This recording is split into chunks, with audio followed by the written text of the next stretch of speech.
Which type of seizure affects both sides of the brain? Imagine your brain suddenly going haywire. Lights flashing, sensations tingling, and you have no idea what's happening. This isn't science fiction. It's a seizure. But do you know which type affects both sides of your brain? Stick around and let's dive deep into this fascinating topic.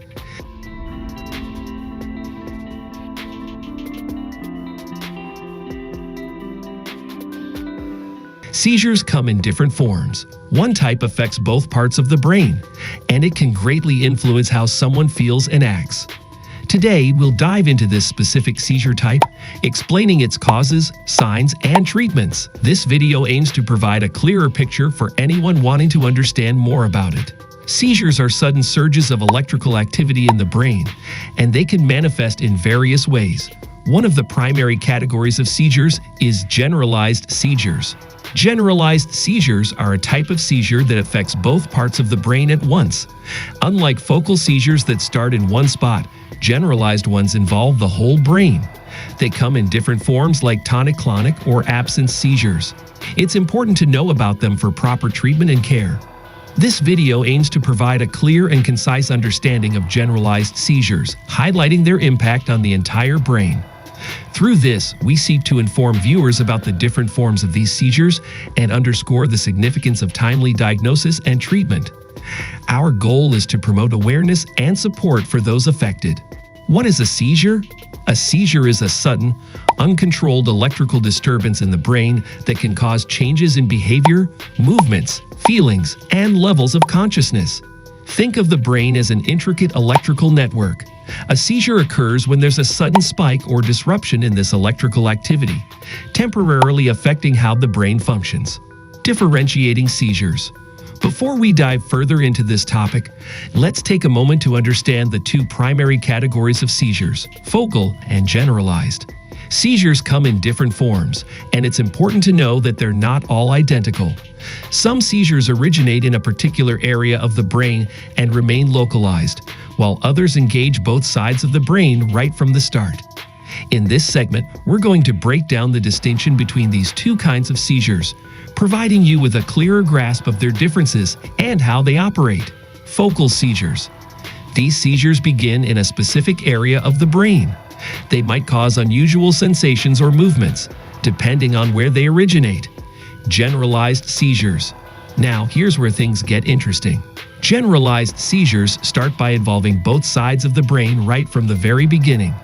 This means that the abnormal electrical activity quickly encompasses the entire brain, causing widespread effects. Picture it this way. If focal seizures are like a ripple in a pond, starting from one point and spreading, generalized seizures are more like a sudden wave that engulfs the entire pond all at once. In this video, we're particularly focusing on the type of seizure that affects both sides of the brain, generalized seizures. So stick around to uncover more about their characteristics and impact. Just a quick reminder, this video is for educational purposes only, so do speak to your doctor if you have any medical concerns. Types of generalized seizures. Now that we have a grasp of generalized seizures, let's explore their various subtypes. These subtypes come with their own unique features and effects on the person having them. 1. Absence seizures. These are characterized by brief lapses in consciousness, often with staring spells. Imagine a short pause in awareness, like someone hitting the pause button for a few seconds. 2. Tonic-clonic seizures. You might have seen these in movies. A combination of body stiffening, tonic phase, and rhythmic jerking, clonic phase. These seizures can be quite intense and physically visible. 3. Tonic seizures. These cause sudden muscle stiffness.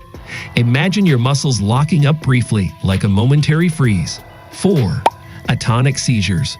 Atonic seizures lead to a sudden loss of muscle tone, causing a person to suddenly drop or collapse. Think of it as a sudden loss of physical support. 5. Clonic seizures. These involve repeated, rhythmic jerking movements. It's like a rapid back and forth motion of the muscles. 6. Myoclonic seizures. Imagine sudden, brief muscle twitches or jerks. These can affect individual muscles or even your whole body. Each of these types has its own characteristics and impact on the person experiencing them. So let's journey through these subtypes and gain a better understanding of how they affect those with generalized seizures. Absence seizures. A closer look. Let's zoom in on one of the subtypes of generalized seizures, absence seizures. These seizures might be short in duration, but they're definitely worth exploring. Absence seizures are like momentary glitches in consciousness. During these episodes, a person experiences brief lapses in awareness, almost like their mind takes a quick break. You can imagine it as if someone briefly hit the pause button on their thoughts. These seizures often involve staring spells. It's as if the person is looking right through the world around them, lost in a thought for a few seconds. Interestingly, during absence seizures, you might notice subtle movements too. These can be small gestures like blinking, eye fluttering, or lip smacking. These actions might seem strange, but they're part of the seizure's unique character.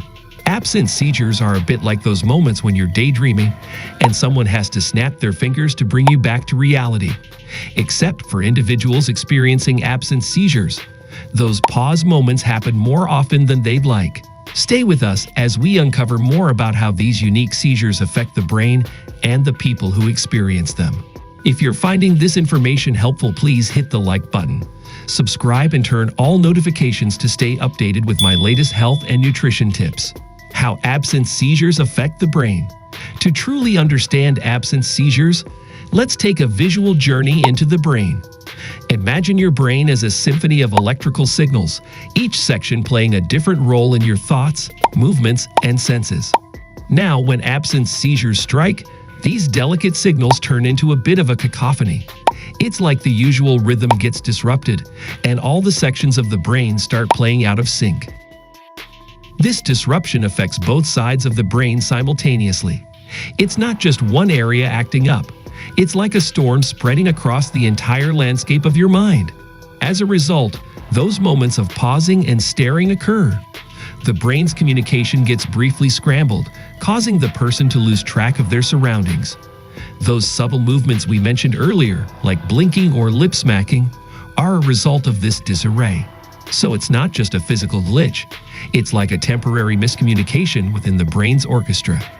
The good news is that researchers and healthcare professionals are working hard to better understand and manage these seizures. Stay tuned as we explore more about triggers, management, and the experiences of those living with absence seizures, common triggers, and diagnosis. Let's talk about what can set off absence seizures and how they're identified. Triggers. Just like other types of seizures, absence seizures can have triggers. Stress, lack of sleep, and even certain visual stimuli like flashing lights can spark these episodes. Diagnosis. So how do healthcare professionals figure out if someone is having absence seizures? Well, it involves a detective-like process. They'll take a close look at the person's medical history and might use a special test called an EEG. This test records the brain's electrical activity and can help spot the unique patterns of absence seizures. Now, let's move on to how these seizures impact everyday life. Impact on daily life. Living with absence seizures can present some unique challenges. Daily activities. Imagine trying to focus on a task when, out of nowhere, your brain takes a little break. It can make school, work, and even simple activities a bit trickier. Interactions. These moments of zoning out can affect interactions with others. People might mistake the person experiencing absence seizures for being inattentive or lost in thought. Managing absence seizures. Managing absence seizures involves teamwork and understanding. Treatment options. Antiepileptic medications can help control the frequency and intensity of these seizures. But it's not a one-size-fits-all approach, and working closely with healthcare professionals is essential. Management approach.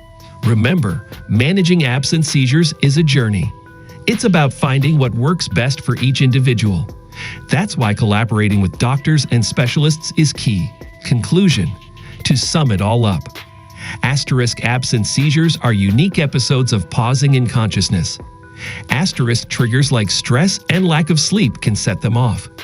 Asterisk diagnosing involves tests like EEGs and considering medical history. Asterisk they can impact daily activities and interactions. Asterisk managing them requires teamwork and tailored approaches. If you suspect you or someone you know might be experiencing absence seizures, don't hesitate to seek medical advice. If you found this video helpful, give it a thumbs up and consider sharing it with others. You never know who might benefit from this information. Thanks for watching and stay curious.